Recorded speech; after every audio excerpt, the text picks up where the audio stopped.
The key was stuck again. I jiggled it in the lock of apartment 4B, silently cursing the ancient building and my landlord's refusal to fix anything that wasn't actively on fire. After 3 days of client presentations in Chicago, all I wanted was to collapse on my bed and order Thai food. That's when I heard the giggling. High-pitched, tourist-wide giggling coming from inside my apartment. I froze, key halfway turned, wondering if I'd walked into the wrong hallway. But no, there was the ugly brown doormat I'd bought at Target and the chipped paint on the doorframe from when my roommate Jenna had tried to hang a mirror last month. Maybe Jenna was watching a movie with friends. Or maybe she'd finally started dating again after her dramatic breakup with Tyler. I pushed open the door, already planning my escape route to my bedroom. Oh my God, this lighting is perfect. Take another one by the window. The voices were coming from my bedroom. I dropped my suitcase in the entryway and crept down the hall, my heart hammering with confusion and growing alarm. Through my cracked bedroom door, I could see two 20-something women in matching Chicago Girls Trip t-shirts posing on my bed.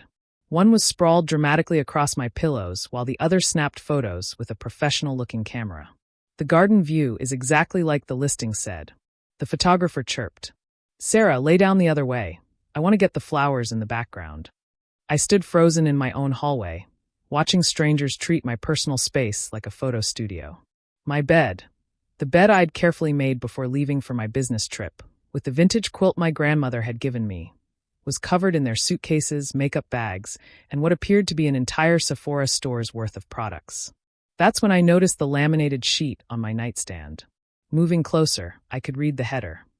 Welcome to your cozy garden room. Check out instructions for Airbnb guests. My blood turned to ice water.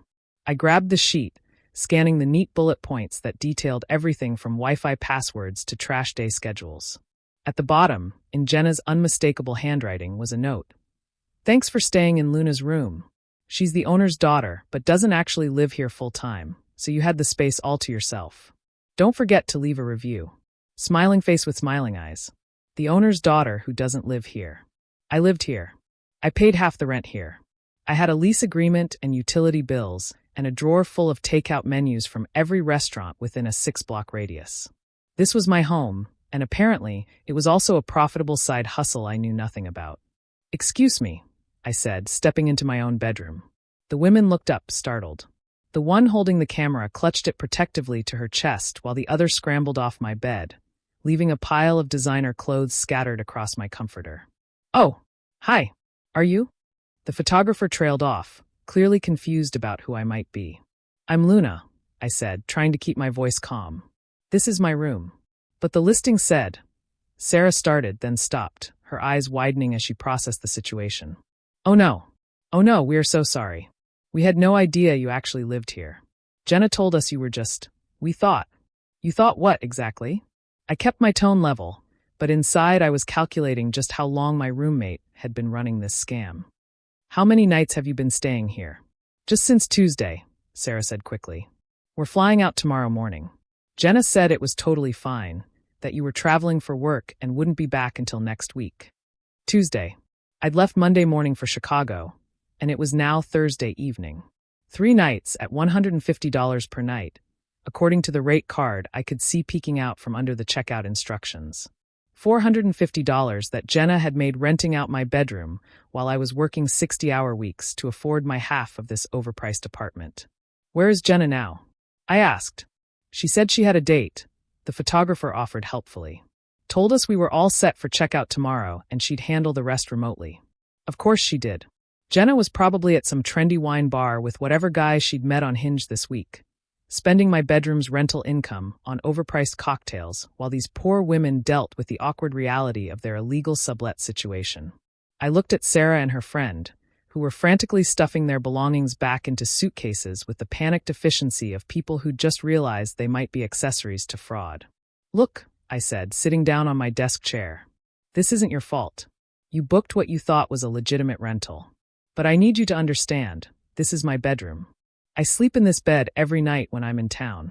Jenna doesn't have the right to rent it out. We are so sorry, Sarah repeated. We had no idea. The listing looked completely legitimate. It had dozens of 5-star reviews and everything. That stopped me cold. Reviews? How many reviews? Sarah pulled out her phone, opening the Airbnb app with shaking hands. She turned the screen toward me, and I felt my stomach drop through the floor. Luna's cozy garden room had 47 reviews spanning the last 8 months. 8 months. I scrolled through the comments, each one a punch to the gut. Luna's room was perfect for our weekend getaway. Clean, quiet, and Jenna was so accommodating. Great space, exactly as advertised. The owner's daughter situation was a little weird, but didn't affect our stay. Beautiful garden view, comfy bed, and Jenna left us the most thoughtful welcome basket.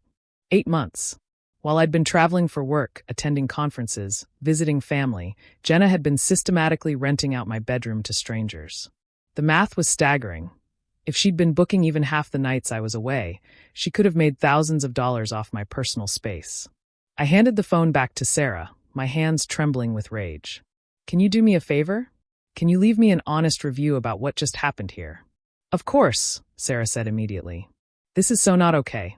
We never would have booked if we'd known." "I know you wouldn't have. You seem like decent people who got caught up in my roommate's side hustle." I stood up, decision crystallizing in my mind. "Here's what's going to happen. You're going to finish packing, and you're going to leave. But before you go, you're going to help me document exactly what Jenna set up here." For the next 20 minutes, Sarah and her friend helped me photograph everything. The welcome basket filled with snacks they'd been told came from Luna's family. The extra towels and toiletries Jenna had apparently stockpiled for guests, and the lockbox hidden behind the hallway plant where she'd been leaving keys for strangers to access our apartment. But the real evidence was digital. Sarah screenshotted the entire listing, including Jenna's host profile that claimed she was a local artist sharing her beautiful space with travelers. The space in question being my bedroom, and the beautiful part being my grandmother's quilt and the plants I'd spent 2 years nurturing on the windowsill. "There's something else," Sarah said hesitantly as they finished packing. "The listing says she has multiple rooms available. We almost booked the artist's loft instead, but it was already taken this week." My blood ran cold. "Show me."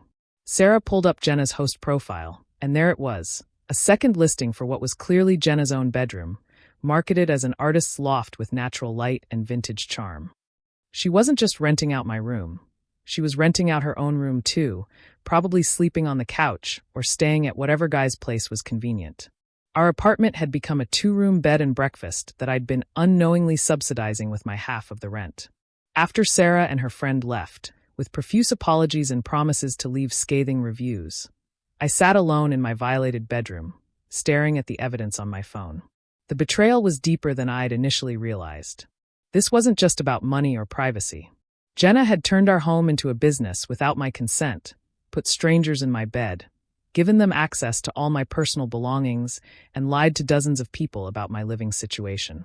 I was crafting angry texts to Jenna when I heard keys in the front door. "Luna." Jenna's voice carried down the hall, slightly slurred from what had clearly been a successful date night.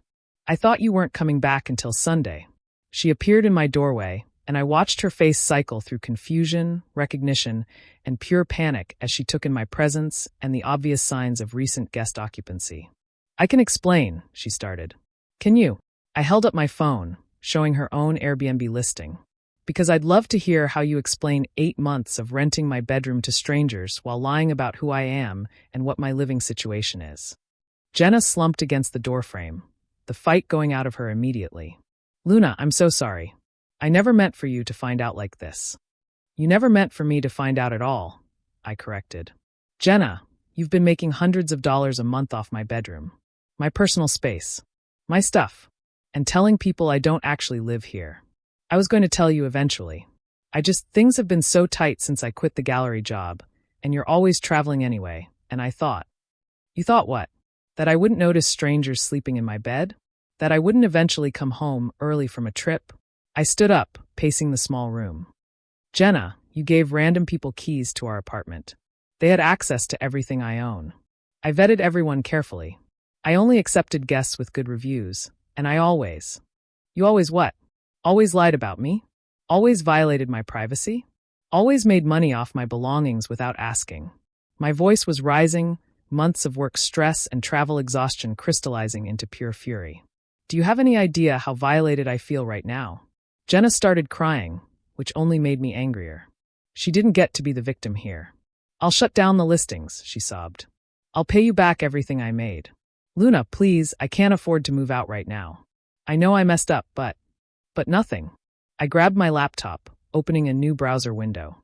You're going to shut down both listings right now, in front of me. You're going to message every guest with future bookings and cancel their reservations. And you're going to figure out how to refund the people who didn't get what they paid for because they unknowingly participated in your fraud. Fraud?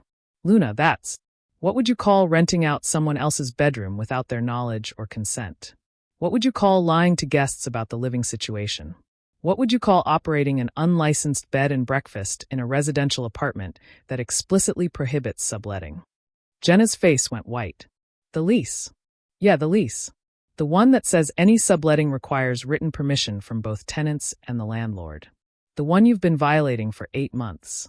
I pulled up our rental agreement on my phone. Section 12, paragraph 3. Want me to read it out loud? For the next hour, I watched Jenna dismantle her illicit hospitality empire. She canceled 14 upcoming reservations, disabled both listings, and sent apologetic messages to recent guests explaining the unexpected change in living arrangements. The whole time, she kept apologizing and promising to make it right, but I could see her calculating whether she could afford first month's rent and security deposit on a new place. She couldn't. And honestly, despite everything, I didn't want to destroy her financially. But I also couldn't live with someone who'd proven she'd monetize my personal space the moment I left town.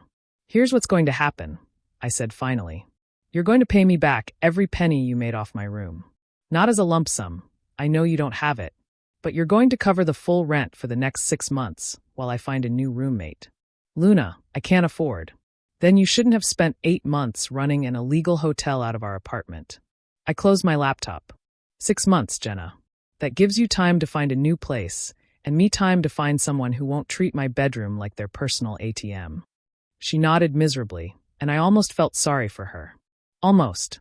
And Jenna, if I ever find out you've given anyone else keys to this apartment, or if you try to restart your little side business, I'm reporting this to the landlord and the city. Operating an unlicensed lodging business is a serious violation. 3 months later, I was having coffee with my new roommate, Marcus, when my phone buzzed with a notification. A new Airbnb review had been posted for Luna's cozy garden room. It was from Sarah. Fair warning to future guests, this listing was a scam.